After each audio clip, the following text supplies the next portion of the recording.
Hey, hello, it's Mark Aylward here again, and this is a follow-up video to our first video on search engine optimization.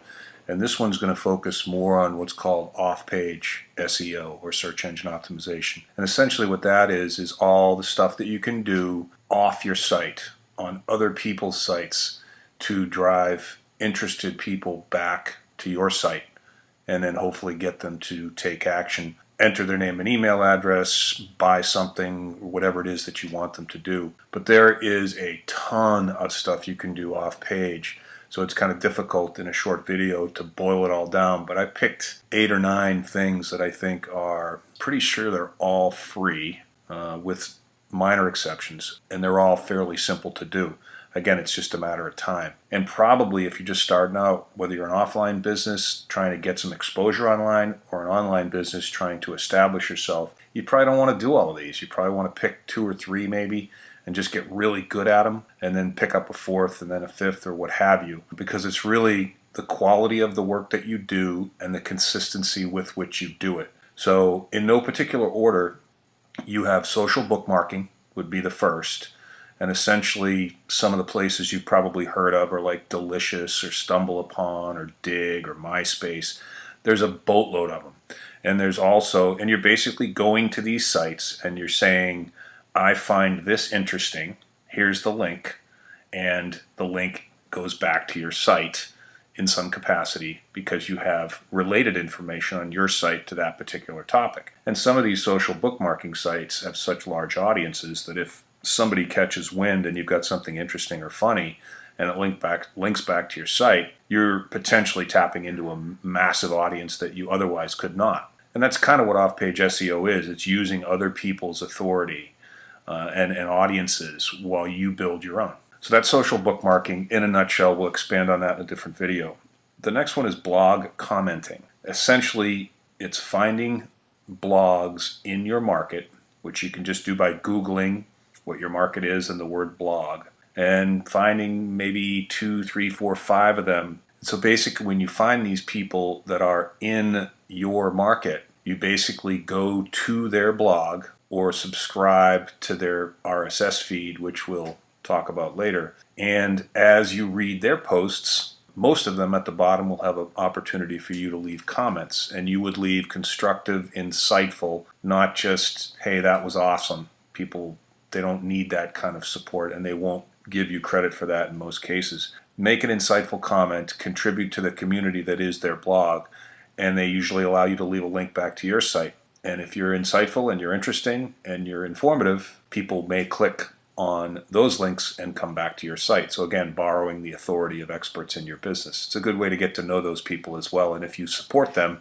you might eventually partner with them in some capacity, which is another topic, again, all unto itself. The third area would be Web 2.0. Kind of a broad phrase that means different things to different people, but in my mind, these are sites, and I'll give you a couple of names. Hub Pages, Squidoo, Tumblr, Wet Paint, LiveJournal. Again, there are a number of them. It's not dissimilar to social bookmarking, where you're going off to sites that have particular areas where they kind of bring topics that are of interest together, but you're really building content. So these places are essentially other websites that you would build where you'd rent the space of a much larger audience.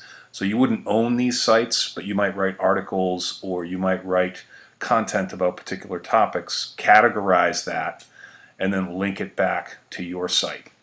Those are called Web 2.0 properties, and some of them are pretty powerful because Hub Pages and Squidoo in particular have massive audiences. So the next area would be guest posting. And so going back to blog commenting, let's say you've identified 4 or 5 blogs in your market that seem interesting to you, they seem of high quality, and it would appear that they have a large audience. You might want to contact the webmaster, the author, the owner of that site with an introductory email. Usually can be found on their blogs. Contact us, and just say, I've been following your blog for quite some time. I'm very impressed with the content. I'm in the market myself, and I think I have some value to offer. I'd love the opportunity to post on your blog, and here's an example of the type of content that I might post. And if you are granted that invitation, and again, that will get into all these topics in more detail, your post would appear on that person's blog and link back to your blog. Again, borrowing their audience, and you might also beginning the process of building a relationship to partner with that owner. The next one is pretty straightforward. It's just submission of your site or blog to the major directories, which are basically Yahoo, Bing, and Google. And there are a number of other directories out there. DMOZ, D-M-O-Z, is a big free one. They all have, some of these cost money. Yahoo directory costs, I think, $300. There's one called Best of the Web that's $150. One-time costs, so you may not want to jump in with those, but if you can list your blog or site with a directory, it grants you exposure, and over time it probably would be wise to consider investing the money in doing things with Yahoo and places like Best of the Web. Next would be RSS aggregators, RSS feeds, and because this one always confused me at the beginning, I just popped up the Wikipedia definition of a news aggregator. And as you can see down here, all these phrases kind of mean the same thing. Feed reader, feed aggregator, news reader, RSS reader, blah, blah, blah. And it is software that aggregates syndicated web content such as news headlines, blogs, and podcasts in a single location for easy viewing. And I'll show you mine, or one of mine. So here's a bunch of guys that do internet marketing stuff, and I basically have subscribed to their RSS feeds, and what it does is it delivers their content to me in this format here. So by blog or by author, I get the latest posts, and I just scroll through them, and if there are any topics that are of interest to me, it's all right here, as opposed to getting individual emails from all these places and really overburdening yourself with just too much information. I can go through this 5-10 minutes and get the nuggets out of here in my marketplace, as opposed to spending 2 hours in my email.